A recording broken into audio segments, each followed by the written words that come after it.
Hello guys, welcome back to my channel. My name is Guri. So last chapters में जो last video थी जिसमें हमने डिस्कस किया था मराठा पावर के बारे में, जिसमें हम न्यू स्टेट्स के बारे में देख रहे थे और उसमें हमने मराठास के साथ स्टार्ट किया था। अभी तक हम जो रीजनल पावर्स हैं उसमें successor states and independent kingdoms के बारे में डिस्कस कर चुके हैं। So today we gonna talk about new states, और जिसमें हमने मराठास का 80% ऑफ द पार्ट जो था अपनी प्रीवियस वीडियो में कवर कर लिया था।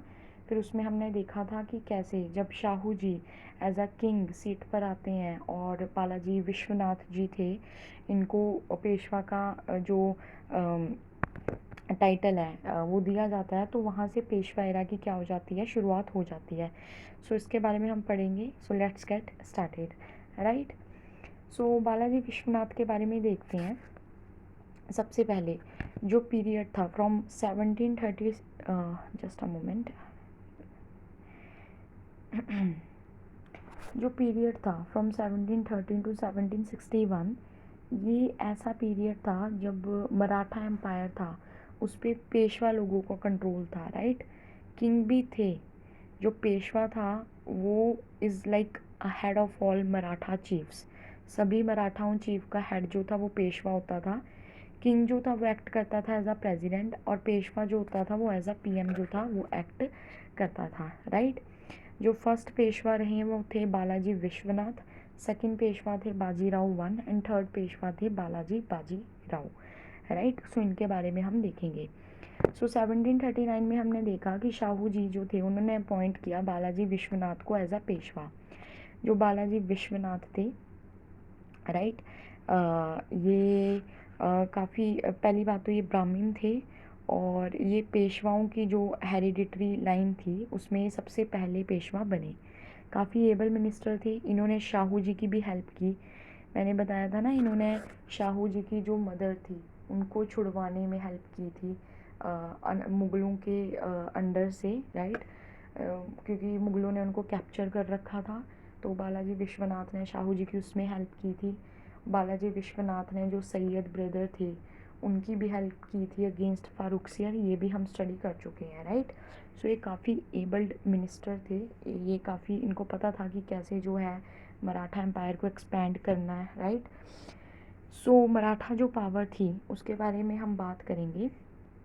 एक उससे पहले ये भी बात बता देती हूँ कि जब शाहू जी का कन्फ्रंटेशन हुआ था ताराबाई के साथ, एक्चुअली मैंने आपको बताया था ना कि जब शाहू जी के पिताजी थे संभाजी, जब संभाजी जो थे उनकी डेथ हुई थी, लाइक ऐसे ही नहीं डेथ होगी, मतलब संभाजी जो थे, शिवाजी सबसे पहले शाहजी थे। शाहजी के बाद उनके बेटे आए शिवाजी। ये मैं पिछली वीडियोज़ में मैंने चार्ट बना रखा है। शाहजी के बाद आए शिवाजी। शिवाजी के बाद जो थे वो कौन थे, इनके बेटे, दो बेटे थे। एक थे शाहू जी, और एक थे संभाजी, और एक थे राजा राम, राइट। फिर उसके आगे हम देखेंगे कि जो संभाजी थे उनका कन्फ्रंटेशन चल रहा था मुग़लों के साथ। उसमें मुग़लों से जब वो हार जाते हैं तो मुग़ल्स जो हैं वो संभाजी और संभाजी के जो बेटे हैं शाहू जी, और इनकी संभाजी की एक पत्नी थी, उनको कैप्चर कर लेते हैं, राइट। बाद में जो मराठा पावर है अब उसमें वहाँ गद्दी किसी को तो संभालनी पड़ेगी, तो वो कौन संभालता है, वो जो है संभाजी के एक ब्रदर थे राजा राम, जो कि शिवाजी के बेटे थे। शिवाजी के दो बेटे थे, एक संभाजी एक राजा राम। तो राजा राम गद्दी पर आ जाते हैं, वो रूल करते हैं। जब उनकी डेथ हो जाती है आफ्टर 11 ईयर्स, तो उनका बेटा शिवाजी सेकंड वो गद्दी पर आता है, लेकिन वो काफ़ी यंग होता है। उनकी जगह उनकी जो मॉम है शिवाजी सेकंड की, ताराबाई, वो रूल करती हैं उनके बिहाफ पर। लेकिन अगर आप देखा जाए तो जब शिवाजी की डेथ हुई, राजा राम और संभा इन दोनों भाइयों में कन्फ्रंटेशन हुआ, तो कौन जीते, संभाजी जीते।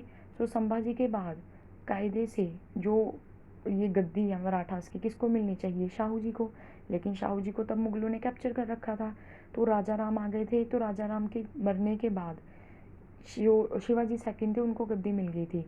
सो शाहू जी जो थे वो अपनी गद्दी की मांग करने लगे। इसमें उनकी जो हेल्प थी वो बालाजी विश्वनाथ ने की थी, और इनका ताराबाई के साथ कन्फ्रंटेशन भी हुआ था, राइट। ये स्टोरी मैंने काफ़ी जल्दी में बता दिया, लेकिन मैं आपको बता दूं इनके ऊपर मैंने काफ़ी डेडिकेटेड वीडियोस बना रखी हैं, so you can watch those videos, right. उसमें आपको सब क्लियर हो जाएगा। ये जस्ट मैंने आपको एक दोबारा से ना बैकग्राउंड दे दिया है, राइट, चीज़ें रिवाइज रखने के लिए, राइट। सो 1720 में हम देखेंगे, पहले हम बालाजी विश्वनाथ के बारे में और जान लेते हैं कि जो मराठा पावर थी ना, राइट, इनका जो मेन एम था वो था मिलिट्री एक्सपीडिशन। ये बहुत ज़्यादा मिलिट्री एक्सपीडिशन करते थे अपने मराठा एम्पायर को एक्सपेंड करने के लिए। ये काफ़ी एरियाज़ पे रेड करते थे, राइट, और वहाँ से चौथा और स्वदेशमुखी वसूलते थे, जो कि एक तरह का टैक्स होता था।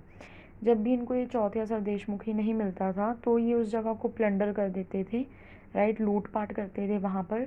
सो जो मिलिट्री पावर ही थी वो ही बेस थी मराठा एम्पायर का। सो अब मिलिट्री के बल पर ये लड़ते थे तो ऑब्वियस इनका जो मिलिट्री कमांडर होगा वो भी काफ़ी स्ट्रॉन्ग होगा।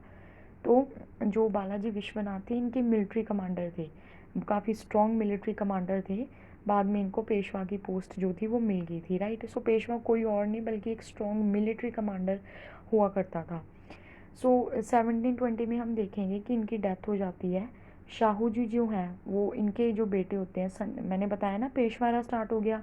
सो बालाजी विश्वनाथ की जगह पर कोई तो आएगा, तो ऑब्वियस है इनका बेटा जो है बाजीराव वन, ये पेशवा बनता है just at the age of 20 years. So अब हम उनके बारे में डिस्कस करेंगे, जस्ट अ मोमेंट।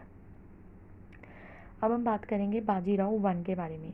देखो बाजीराव वन के बारे में आपको बहुत अच्छे तरीके से पता होगा, आपने अगर मूवी देखी है पद्मावत। पद्मावत में नहीं, sorry just sorry Bajirao Mastani movie. Bajirao Mastani में आपने देखा होगा कि रणवीर सिंह, सो रणवीर सिंह जो है वो इन्हीं बाजीराव वन का कैरेक्टर जो है वो निभा रहे हैं। सो ये बाजीराव वन जो थे, जस्ट अ मोमेंट,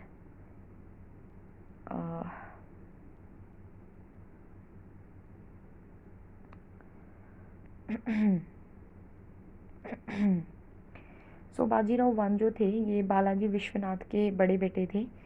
इन्होंने एक अच्छा सिस्टम जो था कॉन्ट्रीडेसी का अमंग मराठा चीफ जो था वो इस्टेब्लिश किया था। देखिए पहले क्या होता था, मैं आपको बताती हूँ। जो ये मराठा एम्पायर होता था ना, मराठा या आप बोल दो कि प्रेसिडेंसी होती थी, राइट, इसके अंदर ना बहुत फ्यूडल लॉर्ड्स थे, लोकल लॉर्ड्स थे। देखो जब जो मराठा कन्फिडरेसी थी वो शिवाजी की डेथ के बाद काफ़ी ज़्यादा स्कैटर्ड हो गई थी, राइट, बिखर गई थी। उनको वापस जोड़ा, बहुत सारे जो फ्यूडल लॉर्ड्स थे जो जगह जगह पर फैल रखे थे उनको मिलकर एक पूरा मराठा कॉन्फेडरेशन जो थी वो बनाई गई। और जब तक शिवाजी थे तब तक तो ये कॉन्फेडरेसी काफ़ी स्ट्रॉन्ग रही। जो फ्यूडल लॉर्ड्स थे ये मिलके लाइक शिवाजी के साथ लड़ाई लड़ा करते थे। लेकिन जब वॉर ऑफ सक्सेशन स्टार्ट हुई तो ये जो कॉन्फेडरेसी के लीडर हुआ करते थे ना, इन्होंने अपने आप को ना सेपरेट करना शुरू कर दिया। वॉर ऑफ सक्सेशन मतलब शिवाजी के बेटों में, अब वहाँ पर लड़ाई हो रही है, राइट, मेन जो लीडर ही है उनके बेटों के बीच में ही लड़ाई हो रही है। लीडर की तो डेथ हो गई है शिवाजी की, उनके जो बेटे हैं संभाजी राजा राम, उनमें कन्फ्रंटेशन हो रहा था।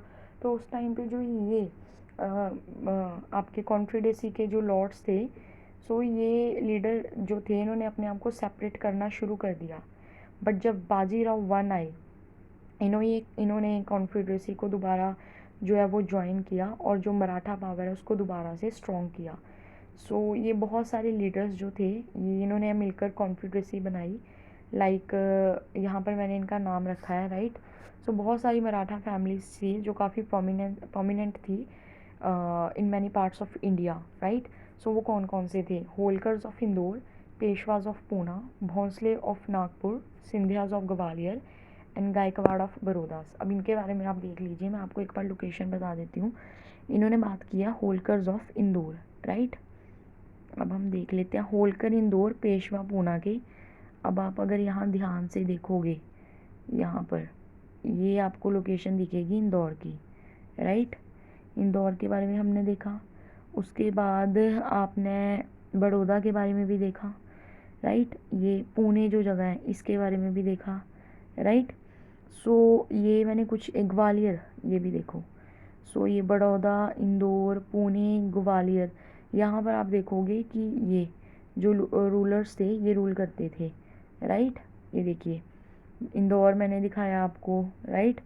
मैंने आपको पुणे भी दिखा दिया, देन मैंने आपको ग्वालियर भी दिखा दिया, बड़ौदा भी दिखा दिया, नागपुर रह गया। आई थिंक नागपुर जो है ना वो उस मैप में नहीं दे रखा। नागपुर हम देख लेते हैं अगर कहीं नागपुर हो। हाँ, ये सब दे रखा है भाई, नागपुर की लोकेशन, ठीक है। सो यहाँ पर जो ये थे ये रूल कर रहे थे, राइट। ये देखिए पूरी जो है ना ये देखिए पूरी जो है ये यहाँ पर क्या है, मराठा कॉन्फेडरेसी, राइट। उसके बारे में हम देखेंगे कि इन्होंने अपनी लाइफ में 41 बैटल्स लड़ी, right, but lost none of them. इन्होंने कोई भी बैटल जो है वो नहीं हारी। इवन मराठास जो थे वो अपनी जेनिथ पर इन्हीं के टाइम में थे। इन्होंने काफ़ी तेज़ी से जो है वो मराठा एम्पायर को एक्सपैंड किया। और जो मराठास थे वो पहले ना यूजुअली साउथ के एरिया में ज़्यादा आप देखोगे या सेंट्रल पार्ट में देखोगे इनका जो था वो रूल था। लेकिन जो बाजीराव वन है इन्होंने नॉर्थ की साइड में भी अपने एम्पायर को एक्सपैंड करना शुरू किया। इन्होंने मराठा कॉन्फेडरेसी जो स्कैटर्ड थी शिवाजी की डेथ के बाद उनको इकट्ठा किया, असेंबल किया, राइट। सो इन्होंने मराठा एम्पायर को बहुत स्ट्रॉन्ग किया। लेकिन he died in 1749 of some disease and then followed by his son Balaji Bajirao. इनकी डेथ हो गई थी 1749 में और किसी डिजीज़ की वजह से। और इनके बाद इनके बेटे कौन आते हैं, बालाजी बाजीराव। अब मैं आपको एक और चीज़ बताती हूँ। ये देखिए आपको याद रखना बड़ा इजी है। पेशवा में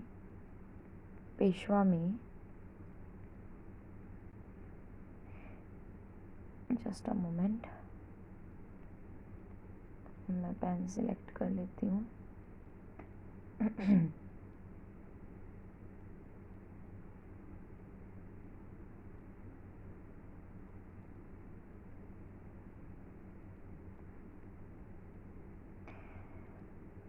हाँ जी, सो मैंने क्या बोला कि पेशवा एरा स्टार्ट हुआ, ठीक है। पेशवा एरा में सबसे पहले पेशवा कौन थे, बालाजी विश्वनाथ। बालाजी विश्वनाथ, राइट। अभी मैं बताती हूँ आपको ये मैं क्यों लिख रही हूँ। फिर उसके बाद कौन आए, बाजीराव वन, बाजीराव वन। उसके बाद कौन आए, ये याद रखने के लिए आपको ये दो नाम अगर याद हो गए ना, आपको तीसरा अपने आप से हो जाएगा। बालाजी विश्वनाथ में से बालाजी निकालिए, क्या बना, बालाजी, ठीक है। बाजीराव में से बाजीराव उठा लीजिए। सो ये पेशवा एरा में सबसे पहले है Balaji Vishwanath, then Bajirao one, then Balaji Bajirao. Balaji Vishwanath में से बालाजी उठाइए और बाजीराव को फिर ऐड कर दीजिए, बालाजी बाजीराव, राइट। बस सिंपल, ये आपको याद रखना है। ये मैंने आपको याद करने के लिए बता दिया है, वैसे कोई बड़ी बात नहीं थी बट स्टिल। हाँ जी, सो हमारा लास्ट है बालाजी बाजीराव। बालाजी बाजीराव जो थे इन्होंने रूल किया फ्रॉम 1740 टू 1761। सो जो बालाजी बाजीराव थे ये जो थे इनको पहली बात तो नाना साहिब पेशवा के नाम से भी जो था वो जाना जाता था, राइट। नाना साहिब पेशवा के नाम से काफ़ी फेमस थे। ये जो थे लेस एबल्ड थे, राइट, इतने ज़्यादा ये एबल नहीं थे। इनके टाइम पे मराठा किंग कौन था, इनके टाइम पे मराठा किंग था राजा राम टू। एक्चुअली क्या हुआ, इनके टाइम पे राजा राम टू किंग था। उससे पहले बाजीराव वन के टाइम में और बालाजी विश्वनाथ के टाइम पे आपने देखा कि कौन किंग था, शाहू जी। लेकिन शाहू जी की डेथ के बाद ना कोई उनका बेटा नहीं था। सो जो ताराबाई थी, ताराबाई का एक अडॉप्टेड सन था, राइट, राजा राम सेकंड। सो राजा राम सेकंड जो था उनको मराठा किंग का जो ओहदा है वो दे दिया जाता है। ये अडॉप्टेड सन थे छत्रपति शाहू के, ठीक है, जो कि टाइटलर मोनार्क थे, राइट। उसके बाद दैट टाइम जो बालाजी बाजीराव थे, ठीक है, वो काफ़ी ज़्यादा क्या थे, पावरफुल थे उस टाइम पर। तो no one can became king ignoring him, तो उनको इग्नोर करके तो कोई किंग नहीं ना बन सकता, कोई लेजिटिमेट रूलर तो होना चाहिए। तो ये मैंने ना पहले बोल दिया है कि ताराबाई को अडॉप्टेड सन थे, ताराबाई के अडॉप्टेड सन नहीं थे, ये छत्रपति शाहू जी के अडॉप्टेड सन थे, राइट। सो उसको करेक्ट कर लीजिएगा। फिर जो बालाजी बाजीराव हैं वो काफ़ी पावरफुल थे। सो इनको इग्नोर करके कोई भी किंग जो है इसको ऐसे ही नहीं बन जाएगा, उसको लेजिटिमेट होना तो मांगता है ना वो लेजिटिमेट रूलर होना चाहिए। सो जो राजा राम सेकंड थे, अभी अडॉप्टेड सन थे, सो मुश्किल से इनको काफ़ी लेजिटिमेट रूलर एक्सेप्ट किया, बट ये जस्ट एक टाइटलर मुनार्क थे, रियल पावर इनको कोई नहीं दे रखी थी, वो स्टिल पेशवास के अंडर थी। तो लास्ट पेशवा कौन है? बालाजी बाजीराव। इन्होंने अपना जो आखिरी साल है वो पुणे जो जगह थी वहाँ का जो एडमिनिस्ट्रेशन था उसको इम्प्रूव करने में लगाए, इसलिए इनके टाइम में जो पुणे है वो सेंटर बना मराठा पावर का, राइट। जब शाहू जी की डेथ हुई ना इन 1749, तो he was not having any son, thus made the Peshwa as the ruler. तो उनका कोई बेटा नहीं था, वो जाते जाते पेशवाओं को क्या बना के चले गए? मराठा पावर के रियल रूलर, राइट। सो जो पेशवा थे अब वो रियल रूलर्स बन गए मराठा एम्पायर के, और इनके टाइम पर ही बैटल ऑफ पानीपत जो थी वो हुई।